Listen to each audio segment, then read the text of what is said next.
Have you noticed that I do not use the word sober? Look up sober in the thesaurus and you'll find words like somber, serious, solemn, grave, restrained, and subdued. I am not somber, serious, or subdued, and I'm definitely not restrained. At my most true essence, I am joy, ease, and lightness.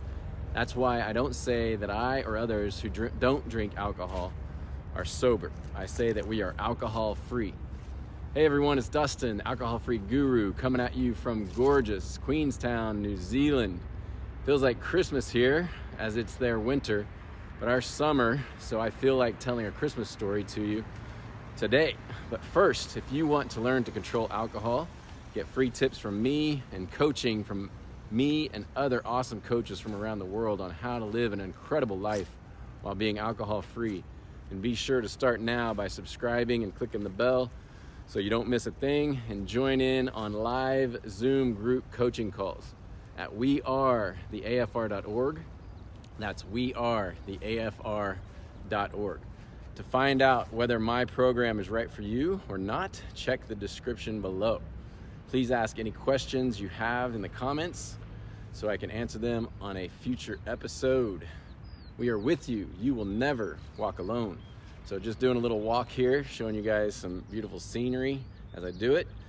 And another reason I don't say that I am not sober is that I also love to get out of my everyday consciousness with meditation, and on extremely rare occasions, about once every 3 years, getting out of my consciousness every day also means I do partake in a little bit of plant medicine. Therefore, technically, I am not sober in that way either. As Sting says, I don't think psychedelics are the answers to the world's problems, but they could be a start.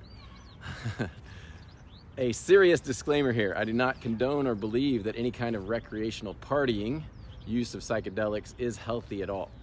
It can be very dangerous. Make absolutely sure you consult your doctor and that you are in a very safe setting under the care of experienced, intentional professionals.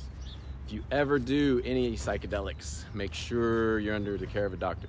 Anyway, I have known since college that I am one of those people who, under the influence of cannabis in any form, curls up into the corner of a room, doesn't talk to anyone, and thinks over and over why, in an incessant torrent, painful, meaningless torrent of thoughts. Yet, about once every 3 years since college, someone has been able to talk me into trying cannabis with them in some different form.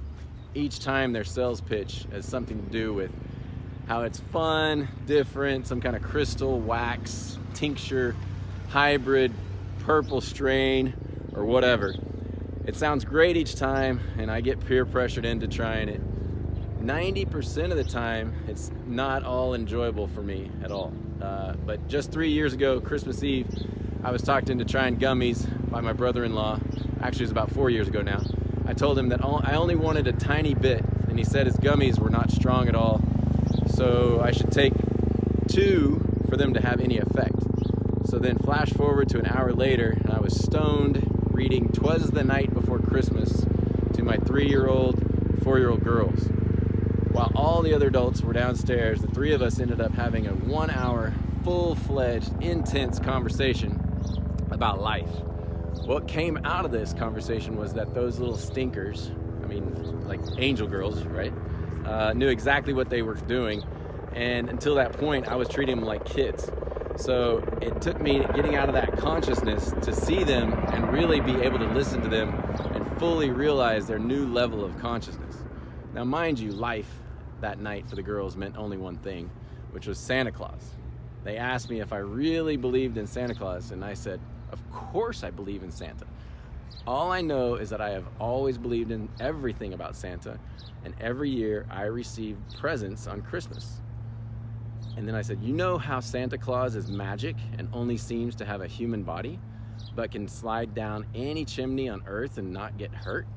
Well, did you know that when one of you was only 1 year old, the other was in your mom's belly, we all got to go to the church in Italy where Santa Claus, St. Nicholas, is said to be buried.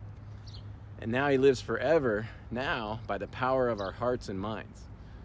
I am not a Bible thumper, but on this holiest of eves, the spirit of my grandma Wheezy, who taught children's Bible school for 65 years straight every Sunday, came through me and said to these girls, "It is like Jesus, who was said to have been born on this night 2018 years ago.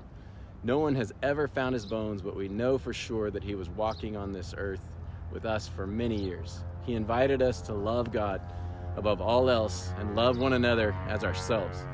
Then he suffered and died on the cross for us. We now know that we do not need to suffer like he did, that we are forgiven when we really apologize for making a mistake, and that we are eternally and unconditionally loved by him." I can assure you that I would not have said any of that conversation with my girls while I was drunk on alcohol. As a matter of fact, I probably would not have read them a Christmas Eve bedtime story. I'd have been downstairs with an extra stiff eggnog bourbon in my hand watching some football game. For me, a touch of plant medicine that is not rotten and toxic on a rare occasion can be a good way to see things in a different light. Even though cannabis is legal almost everywhere now, be sure that you're very careful with it. As with any drug, it can be highly addictive if you're consistently reaching out to it for comfort or use it in a compulsive way. So don't trade one addiction for another. And if you currently use cannabis and drink, it is time to cut both of them out and face yourself fully, substance-free, once and for all. Hope this helped you guys out a little bit. Enjoyed a little story, New Zealand. So remember to ask questions, subscribe, and click the bell. Visit wearetheafr.org so you stay involved. The God in me recognizes, loves, and honors the God in you.